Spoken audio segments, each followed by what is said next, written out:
네.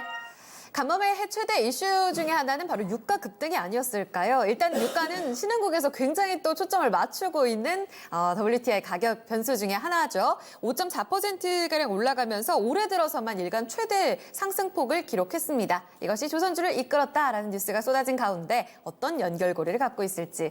이광무 전문가님, 일단 유가 상승이 조선주의 어떤 수주 확대로 이어지나요? 네. 일단 보통 우리가 생각해보면은 유가가 상승하는 배경이요. 경기가 좀 좋아지는 전제 하에 기름값이 올라가는 거거든요. 왜냐면은 이제 기름값을 올려도 쓸 수 있는 수요자가 있다라는 전제 하였거든요. 그래서 이제 경기가 좋아진다라면 기름값이 올라간다. 네. 그렇게 되면은 수요자 입장에서는 계속해서 지출하는 비용에 부담을 느끼겠죠. 네. 그러면은 이제 기름을 사용하는 것들을 좀 고민하게 될 겁니다. 기름 대신 다른 걸 사용해 볼까? 그래서 이제 다른 대체 에너지 개발에 대한 부분들이 진행되게 되는데, 그러면 다른 대체 에너지 개발을 위해서 네. 이제 주요 국가들이 다른 대체 발전소를 건립합니다. 그게 이제 플랜트 산업인데요. 네. 뭐 풍력이 됐든 뭐 다른 이제 에너지 효율을 높이기 위한 건설 이런 것들을 하게 되는데, 보통 이런 건설이 많이 이루어지는 국가가 중동 국가예요. 그래서 이제 중동 쪽에서의 대규모 플랜트 발주를 하게 되는데, 네. 올해 같은 경우에는 그러니까 지난해까지는 경기가 조금 어려웠다고 판단됐지만, 그래도 조금씩 회복기를 거쳐서 예전에 금융위기 이전 수준으로 이제 맞추려고 합니다.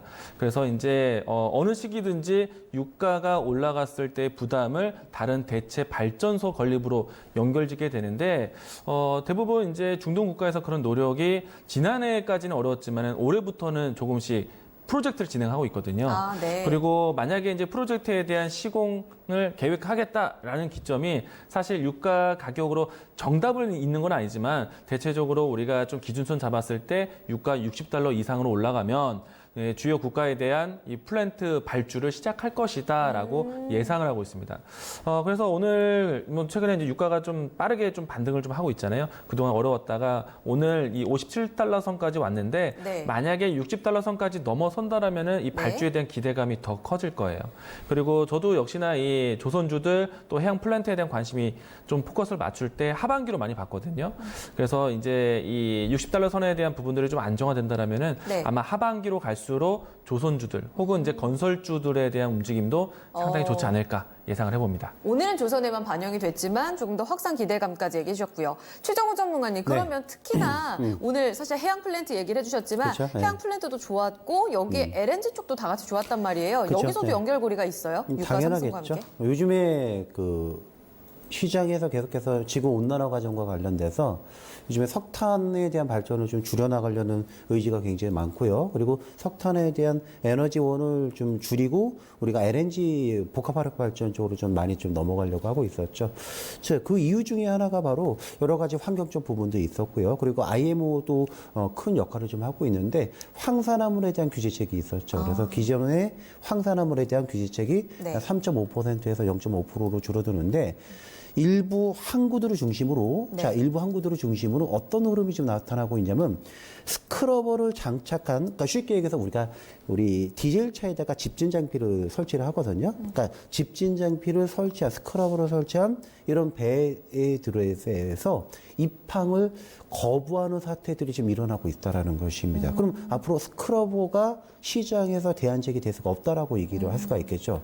또 한 가지가 오늘 기사에서 나온 부분인데, 대만의 에버그린사라고 있는데, 네. 이 회사가 $17억 추진 LNG 관련된 컨테이너 퓨어렌지, 그러니까 LNG 추진선을 지금 발주를 진행하고 있다는 것입니다. 이 얘기가 무슨 얘기냐면, 앞으로 스크러버는 안 된다는 얘기고요. 또 한 가지 방안이 지금 저유황 연료에 대한 부분이 있습니다. 저유황 연료라는 것은 황해 성분이 획기적으로 줄어드는 성분인데, 그게 문제가 있습니다. 바로 엔진의 치명적인 결함을 일으킬 수 있다는 것입니다. 그럼 남은 게 뭘까요? 바로 LNG 추진체를 이용해서 우리가 배를 움직일 수 있는 것을 사용할 수밖에 없다라는 것입니다. 근데 친환경 설비다, 쉽게 말해 이런 거네요. 그렇죠. 그냥 LNG라고 하죠. 네네. 도시가스라고 얘기하죠. 그래서 LNG와 관련돼서 그럼 시장에서 이것을 만들 수 있는 나라가 없어요. 우리나라밖에 없습니다. 우리나라는 세계에서 몇 안 되는 우리나라가 갖고 있는 원천 기술, 설계 기술에서 시작이 돼서 바로 시공 기술까지 모두 다 갖고 있는 나라가 우리나라밖에 없는데 특히 LNG 쪽에서 특화되고 있기 때문에 유가가 100불 가도 상관없고 50불 가도 상관없습니다. 앞으로 시장에서의 메가 트렌드는 바로 LNG 추진체로 이용한 선박들이 발주가 쏟아질 가능성이 높기 때문에 2020년이 넘어가서 바로 우리나라 도쿄에서는 LNG와 관련된 이런 LNG 혹은 LNG 퓨어 엔진을 이용한 이런 선박의 발주가 쏟아질 가능성이 높기 때문에 제가 계속해서 말씀드리고 있습니다. 네. 제2의 슈퍼사이클이 조선업종을 중심으로 나오면서 올해 하반기부터 실적의 턴어라운드가 되기 때문에 지금도 늦지 않았습니다. 조선업종에 대해서 네. 적극적으로 우리가 증권업종도 갖고 가셔야 되지만 조선업종도 한 종목 정도는 가져가시는 전략이 맞다라고 보고 있습니다. 네, 말씀하신 대로 그럼 100달러든 50달러든 상관이 없다면 사실상 유가 상승과 해양 플랜트는 거의 뭐 밀접하지만 LNG 쪽으로는 거의 뭐 트렌드적인 흐름일 뿐 유가 상승이랑 아주 더 밀접하진 않다라고도 결론을 지을 수는 있겠네요. 그렇죠? 2004년도에 굉장히 그때 물동량이 많이 늘어났었지만 마팔 90이라는 것이 있습니다. 그러니까 해양에 대한 그때 어떤 부분이 있었냐면은 이중선체에 대해서 의무사항이 되면서 세상의 모든 배들이 다 이중선체로 변한 시기가 있었거든요. 그러니까 환경적 규제의 부분이 배의 교체 주기를 빨리 한다라는 것입니다. 네. 이것이 지금 바로 LNG, 퓨어 엔진 쪽으로 넘어가면서 황산화물에 대한 규제책이 그리고 스크러버에 대한 규제책이 시장에서 LNG에 대한 발주가 굉장히 빨라지기 때문에 앞으로도 조선업체들이 굉장히 실적이 좋아질 가능성이 높다 이렇게 보시면 좋을 것 같습니다. 전략적인 측면까지 답이 나오는데요. 첫 번째 질문 해소해봤습니다.